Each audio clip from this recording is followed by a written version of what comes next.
Hello guys, welcome back to my YouTube channel. അപ്പോൾ കുറേ ദിവസമായി നമ്മൾ ലോങ് വീഡിയോ ഒക്കെ ഇട്ടിട്ട് ലാസ്റ്റ് ഞാൻ ഇട്ടത് ഈദിൻ്റെ വ്ളോഗായിരുന്നു കേട്ടോ.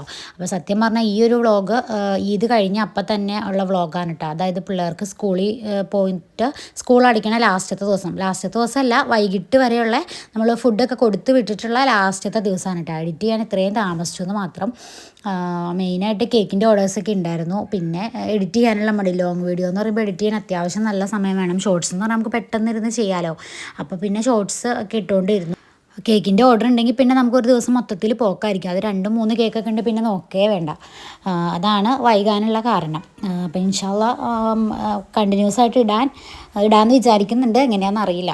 അപ്പോൾ പിന്നെ നമുക്ക് രാവിലെ എണിച്ചിട്ട് ബ്രേക്ക്ഫാസ്റ്റും അതേപോലെ തന്നെ പിള്ളേർക്ക് ലഞ്ചും ഒക്കെ പ്രിപ്പയർ ചെയ്യണമായിരുന്നു. ബ്രേക്ക്ഫാസ്റ്റിന് പുട്ടുണ്ടാക്കാമെന്ന് വിചാരിച്ചിട്ട് പുട്ടിന് പൊടി കാട്ടാൻ വേണ്ടി വെച്ചേക്കണതാണ് കേട്ടോ. കറിക്കായിട്ട് നമ്മൾ പെരുന്നാളിൻ്റെ അന്ന് വാങ്ങിച്ച ബീഫ് കുറച്ചെടുത്ത് നമ്മൾ ഫ്രീസറിൽ വെച്ചിട്ടുണ്ടായിരുന്നു കേട്ടോ. ഇപ്പോൾ വീഡിയോ എഡിറ്റ് ചെയ്ത് അപ്ലോഡ് ചെയ്യാൻ ഇത്രയും ദിവസമായെങ്കിലും ഞാൻ ഈ വീഡിയോ എടുക്കുന്ന ദിവസം പെരുന്നാൾ കഴിഞ്ഞിട്ട് ഒരുപാട് ദിവസം ആയിട്ടില്ലായിരുന്നു കേട്ടോ. ഒരാഴ്ച പോലും ആയിട്ടുണ്ടായിരുന്നില്ല. അപ്പോൾ ബീഫ് ഫ്രീസറിലായിരുന്നു. അത് കാരണം അത് പ്രശ്നമൊന്നുമില്ല. അപ്പോൾ അത് കറി വയ്ക്കാമെന്ന് വിചാരിച്ചു രാവിലെ ബ്രേക്ക്ഫാസ്റ്റിന്. പിന്നെ പിള്ളേർക്ക് ലഞ്ചിന് ചോറിന് പയർ മുളത്തി കൊടുത്തു വിടാൻ വേണ്ടിയിട്ട് നമ്മൾ പയറൊക്കെ നേരത്തെ അരിഞ്ഞ് ഫ്രിഡ്ജിൽ വെച്ചിട്ടുണ്ടായിരുന്നു കേട്ടോ. അത് പിന്നെ അങ്ങനെയാണ്. എൻ്റെ പഴയ വീഡിയോ ഒക്കെ കണ്ടവർക്ക് അറിയാം. പയറോ അല്ലെങ്കിൽ നമ്മളെന്തെങ്കിലും വെജിറ്റബിൾസ് ഇതുപോലെ വളർത്താനൊക്കെ ആയിട്ട് കൊണ്ടുവന്ന് കഴിഞ്ഞാൽ ഉമ്മ അത് പെട്ടെന്ന് തന്നെ അരിഞ്ഞ് ഓരോരോ ടിന്നിലാക്കി വെക്കും കേട്ടോ. അതുകൊണ്ട് തന്നെ നമുക്ക് നല്ല എളുപ്പമാണ്. ആവശ്യത്തിനനുസരിച്ച് കുറച്ചെടുത്ത് വളർത്തിയാൽ മതിയല്ലോ. പിന്നെ സത്യം പറഞ്ഞു കഴിഞ്ഞാൽ ഈ പയറൊക്കെ ഞാൻ വലിയ കാര്യമായിട്ട് ചീഞ്ചട്ടിയിൽ ഉപ്പൊക്കെ ഇട്ട് അങ്ങനെ വേവിച്ചുണ്ടാക്കിക്കൊണ്ടിരുന്ന ആളാണ് കേട്ടോ. പിന്നെ സത്യം ഇങ്ങനെ ഈ കുക്കറിൽ ഉണ്ടാക്കുമ്പോൾ ശരിക്കും പറഞ്ഞാൽ അതിൻ്റെ ആ ഒരു ടേസ്റ്റ് അങ്ങോട്ട് മാറിപ്പോവാണ്. നമ്മളല്ലാതെ വേവിക്കുന്നതും ഇതും തമ്മിൽ നല്ല ഡിഫറൻസ് ഉണ്ടല്ലോ. അപ്പോൾ പിന്നെ അങ്ങനെ ഉണ്ടാക്കിക്കൊണ്ടിരുന്നതാണ്. പിന്നെ ഈ ഗ്യാസിൻ്റെ ക്ഷാമമൊക്കെ വന്നു കഴിഞ്ഞപ്പോൾ പിന്നെ നേരെ കുക്കറിലേക്ക് ആക്കി. കുക്കറിൽ ഒറ്റ വിസിലടിച്ചാൽ മതി. പയർ അത്യാവശ്യം നന്നായിട്ട് വെന്ത് കിട്ടും. അത്യാവശ്യം നന്നായിട്ടല്ല, ഇങ്ങനത്തെ പയറിന് തീരെ വേവില്ലല്ലോ. അപ്പോൾ അത് കറക്റ്റ് വേവാണ്. രണ്ടെണ്ണം അടിച്ച് പോയി കഴിഞ്ഞ് കഴിഞ്ഞാൽ പിന്നെ എന്തായാലും ആ പയറിനാരും പോക്കാട്ടോ. അപ്പോൾ പെട്ടെന്ന് ഒരെണ്ണം അടിച്ച് വാങ്ങിയിട്ട് പിന്നെ അങ്ങനെ ഒലുത്തും. ഇപ്പോൾ പിന്നെ സെറ്റായി. പിന്നെ നമുക്ക് ഗ്യാസും കിട്ടാതെ വന്നു കഴിഞ്ഞാൽ പിന്നെ അതിലും വലിയ ബുദ്ധിമുട്ടില്ല. അതുകൊണ്ട് തന്നെ എല്ലാം അഡ്ജസ്റ്റബിൾ ആയിട്ടോ. പിന്നെ നമ്മൾ ചോറ് നേരത്തെ നമ്മൾ ഫ്രിഡ്ജിൽ വെച്ചിട്ടുണ്ടാവുമല്ലോ. തലേന്ന് തന്നെ ചോറെടുത്ത് ഫ്രിഡ്ജിൽ വെള്ളമൊഴിച്ച് വെച്ചിട്ടുണ്ടാവും. അത് തിളപ്പിക്കാനും വെച്ചു. പയർ അടിച്ച് കഴിഞ്ഞപ്പോഴത്തേക്കും അതും ഓഫാക്കിയിട്ടുണ്ടായിരുന്നു. പിന്നെ നമ്മൾ ഇറച്ചിക്കറി വയ്ക്കാൻ വേണ്ടിയിട്ട് സവാള ഉമ്മ അരിഞ്ഞ് വന്നിട്ടുണ്ടായിരുന്നു. പിന്നെ ഇഞ്ചിയും വെളുത്തുള്ളിയൊക്കെ ചതച്ചെടുത്തിട്ടുണ്ട്. സത്യം പറഞ്ഞാൽ ആദ്യം ബീഫ് വയ്ക്കുമ്പോൾ അതിൻ്റെ കൂട്ടത്തിൽ ഒരു കിഴങ്ങും കൂടെ ഇട്ട് വയ്ക്കാമെന്നാണ് വിചാരിച്ചത്. പിന്നെ നോക്കിയപ്പോൾ അത്യാവശ്യം ബീഫ് ഉണ്ടായിരുന്നു. പിന്നെ എനിക്കും പിള്ളേർക്കും ഉമ്മാക്കും അത് മതിയാവും. അതുകൊണ്ട് എനിക്ക് കിഴങ്ങൊന്നും ഇടാൻ നിന്നില്ല കേട്ടോ. അപ്പോൾ അങ്ങനെ തന്നെ കറി സാധാ ബീഫ് കറികൾ തന്നെ വയ്ക്കാമെന്ന് വിചാരിച്ചു. അപ്പോൾ സാധാരണ പോലെ കറി പ്രത്യേകിച്ച് റെസിപ്പി കാര്യങ്ങളൊന്നും പറയാനൊന്നുമില്ല. അപ്പോൾ അതിനുവേണ്ടി കുക്കർ വെച്ചപ്പോഴത്തേക്കും നമ്മുടെ ചോറൊക്കെ വെന്തിട്ടുണ്ടായിരുന്നു കേട്ടോ. പിള്ളേർക്ക് മാത്രം കൊടുക്കാനുള്ള ചോറായതുകൊണ്ട് വളരെ കുറച്ച് മതി. അത് കാരണമാണ് ഏറ്റവും ചെറിയ കലം എടുത്തേക്കണത്. അപ്പോൾ അത് അതിൻ്റെ ഇടയ്ക്ക് തിളച്ചപ്പോൾ അതൊന്ന് വാങ്ങി വെച്ചിട്ടുണ്ട്. പിന്നെ ഞാൻ ഈ യൂസ് ചെയ്യണ ഓയിലിൻ്റെ കളർ കണ്ടിട്ട് ഒരു 2-3 കമൻറ്റ് എൻ്റെ പല വീഡിയോയിലായിട്ട് വന്നിട്ടുണ്ടായിരുന്നു കേട്ടോ. എന്ത് ഓയിലാണ് യൂസ് ചെയ്യണമെന്ന് ചോദിച്ചിട്ട്. ഇത് ഞാൻ റൈസ് ബ്രാൻഡ് ഓയിലാണ് യൂസ് ചെയ്യേണ്ടത്. അല്ലാണ്ട് സൺഫ്ലവർ ഓയിലോ പാം ഓയിലോ ഒന്നും അല്ല. അതിൻ്റെ ഒന്നും ടേസ്റ്റ് തീരെ എനിക്ക് പിടിക്കില്ല. വെളിച്ചെണ്ണ അല്ലാതെ വേറെ ഒന്നിൻ്റെയും ഓയിൽ പിടിക്കില്ലായിരുന്നു. പിന്നെ ഈ ഒരു ഓയിൽ കണ്ടതോടെ ഇത് എല്ലാത്തിനും ഇത് തന്നെയാണ് കേട്ടോ യൂസ് ചെയ്യണത്. വെളിച്ചെണ്ണയുടെ പകുതി റേറ്റേ ആവുന്നുള്ളൂ. പക്ഷെ ഒരുപാട് ഗുണമേന്മകളുള്ള ഒരു ഓയിലാണ് കേട്ടോ. ഒരുപാട് പേര് ഉപയോഗിച്ച് ഒരുപാട് ഈ പ്രഷർ, കൊളസ്ട്രോൾ അങ്ങനെയുള്ള സംഭവങ്ങളൊക്കെ ഒരുപാട് പേർക്ക് നന്നായിട്ട് കുറഞ്ഞിട്ടുണ്ട് ഈ ഓയിൽ കഴിച്ചേ പിന്നെ എന്ന് പറഞ്ഞിട്ടുണ്ടായിരുന്നു. അപ്പോൾ ഇത് വെറുതെ ഷോപ്പിൽ പോയി വാങ്ങണതല്ല. നമ്മൾ RCM എന്നും പറഞ്ഞൊരു സംഭവത്തിൽ ചേർന്നിട്ടുണ്ട്. അപ്പോൾ അതിൻ്റെ ഭാഗമായിട്ട് പ്രൊഡക്ട്സ് നമ്മൾ അതിൻ്റെ ഇതിൽ നിന്ന് വാങ്ങിക്കണതാണ് കേട്ടോ. അല്ലാണ്ട് അതിനകത്ത് നമ്മൾ പ്രത്യേകിച്ച് പേയ്മെൻറ്റ് കൊടുക്കണതോ പ്രത്യേകിച്ച് എമൗണ്ട് ഇറക്കുകയോ അങ്ങനെയൊന്നും വേണ്ട. നമുക്ക് ആ വീട്ടിലേക്ക് ആവശ്യമുള്ള സാധനങ്ങൾ മാത്രം വാങ്ങിച്ച് നമുക്കതിൽ പോയിൻ്റ് ഉണ്ടാക്കാം. പിന്നെ ആളുകളെ ചേർക്കുകയെന്നുണ്ടെങ്കിൽ അതിൽ വേറെ എക്സ്ട്രാ ബെനിഫിറ്റ് ഉണ്ട്. ഞാൻ ആളുകളെ ചേർക്കാനും നിൽക്കാറില്ല. എനിക്ക് വീട്ടിലേക്ക് ആവശ്യമുള്ള സാധനങ്ങൾ എല്ലാ മാസവും പോയി വാങ്ങും. അപ്പോൾ അതനുസരിച്ച് എനിക്ക് പോയിൻ്റ് കയറുന്നതനുസരിച്ച് ഇടയ്ക്കിടയ്ക്ക് എനിക്ക് 300 രൂപ, 400 രൂപ, 500 രൂപ വരെയൊക്കെ ഫ്രീ പ്രൊഡക്റ്റ് കിട്ടിയിട്ടുണ്ട് കേട്ടോ. അപ്പോൾ നമ്മൾ എത്ര രൂപയുടെ സാധനം വാങ്ങിക്കണോ അതനുസരിച്ചാണ് നമുക്ക് ഫ്രീ പ്രൊഡക്റ്റും വന്നത്. അപ്പം ഞാൻ ഏറ്റവും കൂടി പോയ 1000-1200 സാധനങ്ങളൊക്കെയാണ് ഒരു മാസം വാങ്ങണത്. അപ്പം എനിക്ക് കേക്ക് ഉണ്ടാക്കണതിൻ്റെ ആവശ്യത്തിന് മെയിനായിട്ട് പഞ്ചസാര, മുട്ട, മൈദ, ഇത് മൂന്നുമാണ് വേണ്ടത്. ഈ 3 ഐറ്റംസ് അവിടെ ഇല്ല. പിന്നെ അരിയില്ല. ബാക്കി എല്ലാ ഐറ്റംസും തന്നെ ഒരു വീട്ടിലേക്ക് ആവശ്യമുള്ള മസാലപ്പൊടികൾ, പിന്നെ സോപ്പ് പൊടി, ഡിറ്റർജൻറ്റ് സോപ്പ് പൗഡർ, അങ്ങനെയുള്ള എല്ലാ ഐറ്റംസും തന്നെ ഉണ്ട് കേട്ടോ. അപ്പോൾ അതെല്ലാം ഞാൻ അവിടെ നിന്നാണ് വാങ്ങിക്കാറ്. അപ്പോൾ ഇപ്പോഴാണ് എല്ലാ ഐറ്റംസും അവിടെ നിന്ന് വാങ്ങിച്ചു തുടങ്ങിയത്. അപ്പോൾ കൂടുതൽ പോയിന്റ് കയറി തുടങ്ങിയപ്പോൾ എനിക്ക് ഫ്രീ പ്രൊഡക്റ്റ് കിട്ടുമ്പോൾ കുറച്ച് കൂടുതൽ കിട്ടി തുടങ്ങിയിട്ടുണ്ട് കേട്ടോ. ഫ്രീ പ്രൊഡക്റ്റ് നമുക്ക് എപ്പോഴും കിട്ടില്ല, 6 മാസം കൂടുമ്പോഴാണ് കിട്ടുന്നത്. പിന്നെ ഇതുപോലെ ആളുകളെ ചേർത്ത് കഴിഞ്ഞ് കഴിഞ്ഞാൽ നമുക്ക് നല്ല ബെനിഫിറ്റ്, നല്ല ഇൻകം ഇതിൽ നിന്ന് ഉണ്ടാക്കാം. ഞാൻ അതിന് വേണ്ടി ഇറങ്ങാനൊന്നും എനിക്ക് ടൈം ഇല്ലാത്തതുകൊണ്ട് ഞാൻ പിന്നെ ഇറങ്ങാത്തതാണ് കേട്ടോ. അങ്ങനെ RCMൻ്റെ കാര്യത്തിലേക്ക് പോയപ്പോൾ അതങ്ങനെ പോയി. അപ്പോൾ അതിൻ്റെ ഇടയിൽ നമ്മുടെ കറിയൊക്കെ നമ്മൾ റെഡിയാക്കി വെച്ചിട്ടുണ്ടായിരുന്നു. പിന്നെ നമ്മൾ പുട്ടിന് പൊടി വാട്ടി വെച്ചത് അടിക്കാൻ വേണ്ടി നോക്കിയപ്പോൾ നമ്മൾ തലേന്ന് ഉണ്ടാക്കിയ ഒരു ഇടിയപ്പം ഫ്രിഡ്ജിൽ ബാക്കി നമ്മൾ മൂടി വെച്ചിട്ടുണ്ടായിരുന്നു കേട്ടോ. ഒരു ടിന്നിലാക്കി അടിച്ച് വെച്ചിട്ടുണ്ടായിരുന്നു. അപ്പോൾ അതും കൂടെ അതിലേക്ക് പൊടിച്ചിടാമെന്ന് വിചാരിച്ചു. അല്ലെങ്കിൽ പിന്നെ അത് വെറുതെ കളയേണ്ടി വരുമല്ലോ. അപ്പോൾ ഇങ്ങനെ ഇട്ട് കഴിഞ്ഞ് കഴിഞ്ഞാൽ പിന്നെ ഇടിയപ്പം അതിൽ തലേന്നത്തെ ചേർത്തിട്ടുണ്ടെന്ന് തോന്നിയില്ല. പിന്നെ ഒരു സാധാ ഫ്രഷ് പുട്ട് കഴിക്കണം, അതിൽ തന്നെ കഴിക്കുകയും ചെയ്യാം. അങ്ങനെ അതും അതിനകത്തേക്ക് പൊടിച്ചിട്ടിട്ടുണ്ടായിരുന്നു. പിന്നെ RCMൻ്റെ കാര്യം പറഞ്ഞു കഴിഞ്ഞപ്പോൾ ഞാൻ പറയാൻ മറന്നുപോയി. നമ്മൾ RCM എന്ന് വെച്ച് കഴിഞ്ഞാൽ എല്ലാ മാസവും നമ്മൾ അതിൻ്റെ നമ്മുടെ ID കട്ടാവാതിരിക്കാൻ വേണ്ടി ഒരു മിനിമം 20 രൂപയുടെ സാധനമെങ്കിലും അതിൽ നിന്ന് വാങ്ങിച്ചാൽ മതി കേട്ടോ ഓരോ മാസവും. പിന്നെ സ്റ്റാർട്ടിങ്ങിൽ മാത്രം ഒരു 2000 രൂപയുടെ ഐറ്റംസ് നമ്മൾ വാങ്ങിക്കണമെന്നുള്ളൂ. പക്ഷേ നമുക്ക് 1 രൂപ പോലും നമ്മുടെ കയ്യിൽ നിന്ന് വെറുതെ പോകണില്ല. 2000 രൂപയ്ക്കും നമ്മുടെ വീട്ടിലേക്കുള്ള സാധനങ്ങളാണ് വാങ്ങിക്കുന്നത്. അവിടെ അതിൻ്റെ ഷോപ്പിൽ എല്ലാ സ്ഥലത്തും അതിൻ്റെ ഷോപ്പ് ഉണ്ടാവും. അപ്പോൾ അവിടെ ചെന്ന് കഴിഞ്ഞ് കഴിഞ്ഞാൽ നമുക്ക് നമ്മുടെ വീട്ടിലേക്കുള്ള ആവശ്യത്തിനുള്ള സാധനങ്ങൾ വാങ്ങിച്ചു കഴിഞ്ഞാൽ 2000 രൂപയുടെ സാധനം വാങ്ങാനുണ്ട്. അപ്പോൾ 2000 രൂപയ്ക്ക് എന്ത് വാങ്ങാനാ ഒരു മാസത്തേക്കൊന്നും വിചാരിക്കേണ്ട കാര്യമൊന്നുമില്ല. നമ്മൾ വാങ്ങിച്ചു കൊണ്ടുവന്ന് വീട്ടിൽ വെച്ച് കേടായി പോകുന്ന സാധനങ്ങളൊന്നും അല്ല അവിടെ നമ്മൾ വാങ്ങണത്. അപ്പോൾ ആദ്യത്തെ ഒരു മാസം 2000 രൂപ കൊടുത്ത് വാങ്ങിച്ചു കഴിഞ്ഞാൽ പിന്നെ മാസം ഒരു 10-20 രൂപയുടെ സാധനം എങ്കിലും വാങ്ങിച്ചാൽ മതി, മിനിമം നമ്മുടെ ID കട്ടായി പോവാതെ. അപ്പോൾ നല്ലൊരു പരിപാടി തന്നെയാണ് കേട്ടോ. ഞാൻ ഇതിനു മുമ്പ് ഫിജി കാർട്ടിലൊക്കെ ജോയിൻ ചെയ്തിട്ടുണ്ട്. അതിൻ്റെ പൈസ വെറുതെ പോയതാണ് കേട്ടോ. എല്ലാവരുടെയും കാര്യം അങ്ങനെയാണെന്നറിയില്ല. ഇതിലേക്ക് ഇറങ്ങി പ്രവർത്തിച്ച ആളുകൾ കൂട്ടിയവർക്ക് അതിൻ്റെതായ ബെനിഫിറ്റ് ഉണ്ടാവും. ഞാൻ അതിനെ കുറ്റം പറയണതല്ല. പക്ഷേ എനിക്ക് ഭയങ്കര ഫ്ലോപ്പായിരുന്നു. കാരണം എനിക്ക് അതിലേക്ക് ഇറങ്ങാനോ ആളെ ചേർക്കാനോ ഒന്നും പറ്റിയിട്ടുണ്ടായിരുന്നില്ല. അതുകൊണ്ട് തന്നെ എൻ്റെ പൈസ നന്നായിട്ട് പോയിട്ടുണ്ടായിരുന്നു. നമ്മളൊരു 20,000 രൂപയോളം അതിനകത്ത് ഇറക്കിയാലും നമുക്ക് വെറും കൂട്ടി നോക്കുമ്പോൾ ഒരു 8-10 രൂപയുടെ സാധനം അടുത്താണ് നമുക്ക് അതിൽ നിന്ന് കിട്ടുന്നുള്ളൂ. ബാക്കി പൈസ നമ്മുടെ വെറുതെ പോക്കാണ്. പക്ഷേ RCMൽ അങ്ങനെയല്ല.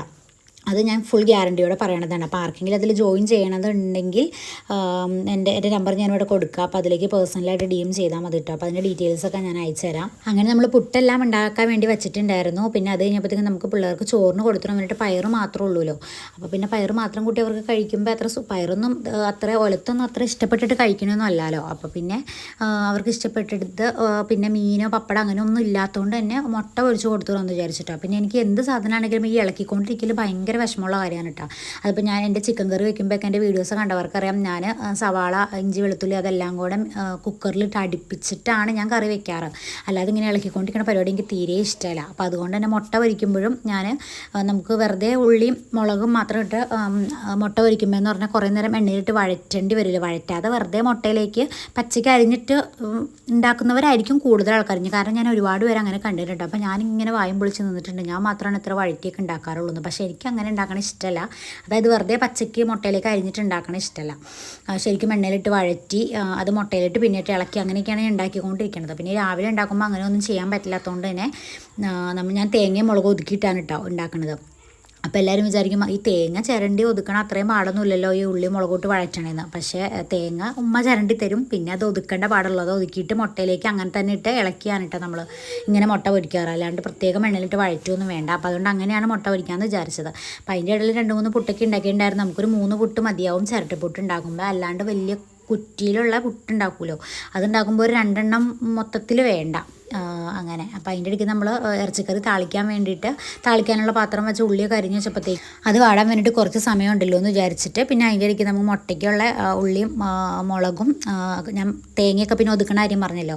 അപ്പോൾ അതിന് വേണ്ടിയിട്ട് ഉള്ളിയും മുളകും തേങ്ങയും കൂടെ ഒരുമിച്ചിട്ട് കൊടുത്ത് അതിനകത്തേക്ക് കുറച്ച് മഞ്ഞപ്പൊടിയും കൂടെ ഇട്ട് കൊടുത്തിട്ടാണ് കേട്ടോ നമ്മൾ ചതച്ചെടുക്കുന്നത്. പിന്നെ അത് ഡയറക്റ്റ് മുട്ടയിലേക്ക് ഇട്ട് ഇളക്കി പൊരിച്ചെടുത്താൽ മതി. നല്ല ടേസ്റ്റാണ് കേട്ടോ. ഇങ്ങനെ മുട്ട പൊരിക്കാത്തവരാണെങ്കിൽ ഒന്ന് പൊരിച്ച് നോക്കിക്കോ. പിന്നെ നമ്മൾ ഇടയ്ക്കിടയ്ക്ക് ഉണ്ടാക്കിക്കൊണ്ടിരിക്കും. തേങ്ങയൊക്കെ ഇട്ട് മുട്ട പൊരിച്ചാൽ കൊള്ളാവോ എന്ന് വിചാരിക്കും. ആദ്യം ഞാനും അങ്ങനെയാണ് വിചാരിച്ചത്. പക്ഷേ ഉണ്ടാക്കിയപ്പോൾ നല്ല ടേസ്റ്റ് ഉണ്ടായിരുന്നു കേട്ടോ. അപ്പോൾ അതിൻ്റെ ഇടയ്ക്ക് നമ്മൾ താളിക്കാനുള്ള സംഭവമൊക്കെ റെഡിയാക്കിയിട്ടുണ്ടായിരുന്നു. പിന്നെ കറിയൊക്കെ താളിച്ച് അവിടെ മാറ്റി വെച്ചു. അതിൻ്റെ ഇടയ്ക്ക് നമ്മുടെ പുട്ടും റെഡിയാവുണ്ടായിരുന്നു, അതും എടുത്തു വെച്ചു. അത് കഴിഞ്ഞ് പിന്നെ നമുക്ക് മുട്ട പൊരിക്കാനുണ്ടായിരുന്നുള്ളൂ. പ്രത്യേകിച്ച് പണിയൊന്നുമില്ല. വേറെ പ്രത്യേകിച്ച് പണിയൊന്നും ഇല്ലാന്ന് അങ്ങനെ പണിയൊക്കെ കഴിഞ്ഞതിൻ്റെ പേരിൽ നമുക്ക് അങ്ങോട്ട് പറയാം. പക്ഷേ ഒരാളെ ആയാലും സ്കൂളിൽ വിടുന്ന അമ്മമാരുണ്ടെങ്കിൽ അവർക്കറിയാൻ പറ്റും രാവിലത്തെ പണി എന്തോരം ഉണ്ട് എന്നുള്ളത്. എനിക്കിപ്പോൾ 2 പേരെ വിടണം. പിന്നെ ഒരാൾ അംഗൻവാടിയിലാണ് പോണത്. അപ്പോൾ അവളെ 10 മണിയൊക്കെ ആകുമ്പോഴത്തേക്കും വിട്ടാൽ മതി. പിന്നെ ചോറൊന്നും കൊടുത്ത് വിടണമല്ലോ. അപ്പോൾ അതുകൊണ്ട് പ്രശ്നമില്ല. ഇനി ഇൻഷാ അല്ലാഹ് വരുന്ന ജൂൺ മുതൽക്ക് 3 പേരെ സ്കൂളിൽ വിടണം. അപ്പോൾ പിന്നെ ഇതിലും പണി കൂടും. അങ്ങനെ അപ്പോൾ നമ്മൾ പറയുമ്പോൾ അങ്ങോട്ട് പറയുമെന്നുള്ളൂ, പണി പ്രത്യേകിച്ചൊന്നും ഇല്ലയെന്ന്. പിന്നെ നമ്മൾ മുട്ട പൊരിക്കാൻ വേണ്ടിയിട്ട് പറഞ്ഞ പോലെ 2 മുട്ടയാണ് കേട്ടോ എടുത്തിട്ടുണ്ടായിരുന്നത്.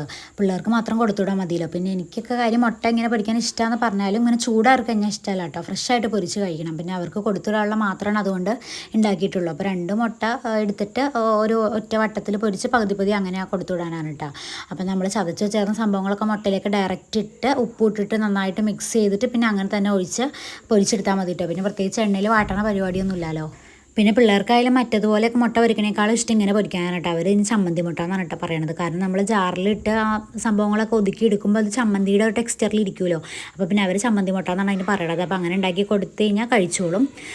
പിന്നെ നമ്മൾ അതിൻ്റെ ഇടയ്ക്ക് മുട്ട പൊരിക്കാനായിട്ട് പാൻ വെച്ചപ്പോഴത്തേക്കും പുട്ടൊക്കെ റെഡി ആയിട്ടുണ്ടായിരുന്നു. അതൊക്കെ എടുത്തു. പിന്നെ നമ്മൾ പുട്ടിൻ്റെ പൊടി ബാക്കി ഉണ്ടായിരുന്നു, അതൊക്കെ ഫ്രിഡ്ജിലോട്ട് മാറ്റി വെച്ച്. പിന്നെ പുട്ടും ഇടിയപ്പമൊക്കെ ഉണ്ടാക്കി കഴിഞ്ഞ് കഴിഞ്ഞാൽ മൊത്തത്തിൽ തറയൊക്കെ ആകെ ഇതാവുമല്ലോ. അപ്പോൾ അതൊക്കെ ഒന്ന് ക്ലീൻ ആക്കിയിട്ട് പിന്നെ നമ്മൾ പാൻ ചൂടായിട്ടുണ്ടായിരുന്നു, അതിനകത്തേക്ക് ഓയിലൊക്കെ ഗ്രീസ് ചെയ്തിട്ട് മുട്ട ഒഴിച്ച് കൊടുക്കാൻ കേട്ടോ. പിന്നെ ഇങ്ങനെ മുട്ട പൊരിക്കുമ്പോഴുള്ള പ്രശ്നം എന്താണെന്ന് വെച്ച് കഴിഞ്ഞാൽ സാധാ മുട്ടേനേക്കാളും കൂടുതൽ നമ്മളിതിന് തേങ്ങ കയ്യിലേക്ക് ഇട്ട് കൊടുക്കുന്നതുകൊണ്ട് തന്നെ ബാറ്റർ നല്ല കട്ടിയാവുമല്ലോ. അപ്പോൾ പിന്നെ നമ്മൾ പാനിലോട്ട് ഒഴിക്കുമ്പോൾ സ്പ്രെഡ് ആക്കാൻ വേണ്ടിയിട്ട് ഭയങ്കര പാടായിരിക്കും കേട്ടോ.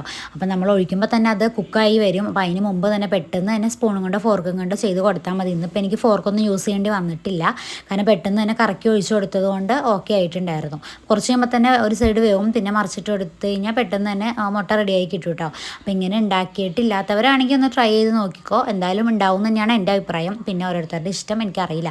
പിന്നെ പെട്ടെന്ന് കേൾക്കുമ്പോൾ മുട്ടയിൽ തേങ്ങ കിട്ടാൻ കൊള്ളാവോ, അതായത് മുട്ട പൊരിക്കുമ്പോൾ തേങ്ങ ഇട്ട് പൊരിച്ചാൽ കൊള്ളാവോ എന്ന് ഞാൻ അങ്ങനെ വിചാരിച്ചിട്ടുണ്ടായിരുന്നു. പക്ഷേ ചെയ്തപ്പോൾ നല്ലതായിരുന്നു കേട്ടോ.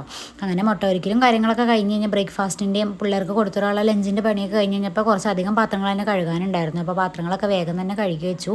വീഡിയോയിൽ ഇങ്ങനെ 4-5 സെക്കൻഡിൽ കഴിയണമെന്ന് മാത്രമേ ഉള്ളൂ കേട്ടോ.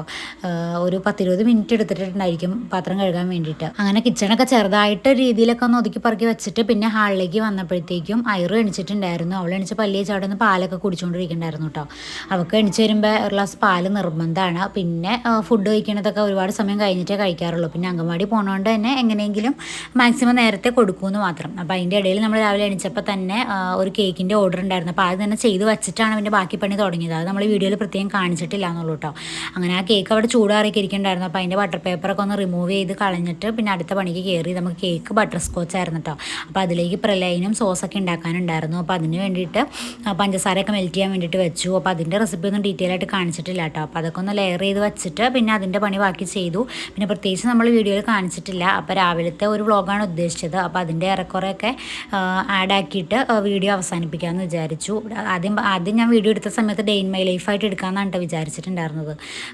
പിന്നെ ഡേ ഇൻ മൈ ലൈഫായിട്ട് എടുക്കാൻ അങ്ങനെ വലിയ കാര്യമായിട്ട് കണ്ടന്റുകളൊന്നും തന്നെ ഉണ്ടാവില്ല. രാവിലെയാണ് എനിക്ക് കൂടുതൽ പണിയും കാര്യങ്ങളൊക്കെ വന്നത്. അപ്പോൾ അത് ഷൂട്ട് ചെയ്യാമെന്ന് വിചാരിച്ച് അങ്ങനെ ചെയ്തു.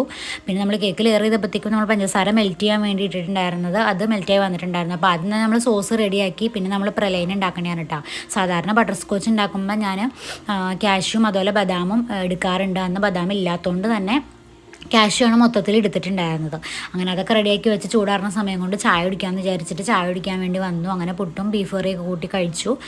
അത് കഴിഞ്ഞ് വന്ന് പിന്നെ നമ്മൾ ആദ്യം തന്നെ കേക്ക് ക്രം കോട്ട് ചെയ്ത് വെച്ചിട്ടാണ് കേട്ടോ പിന്നെ ബാക്കി പണിക്ക് നിന്നിട്ടുണ്ടായിരുന്നത്. കാരണം കേക്ക് വൈകിട്ട് കൊടുക്കാനുള്ള കേക്കായിരുന്നു. അപ്പോൾ വീഡിയോ ഇഷ്ടപ്പെട്ടിട്ടുണ്ടെങ്കിൽ ലൈക്ക് ചെയ്യുക, സബ്സ്ക്രൈബ് ചെയ്യാത്തവരാണെങ്കിൽ പ്ലീസ് ഒന്ന് സബ്സ്ക്രൈബും കൂടെ ചെയ്ത് നമ്മുടെ ചാനലൊന്ന് സപ്പോർട്ട് ചെയ്യാൻ കേട്ടോ. നെക്സ്റ്റ് നല്ലൊരു വ്ളോഗായിട്ട് വീണ്ടും വരുന്നതായിരിക്കും.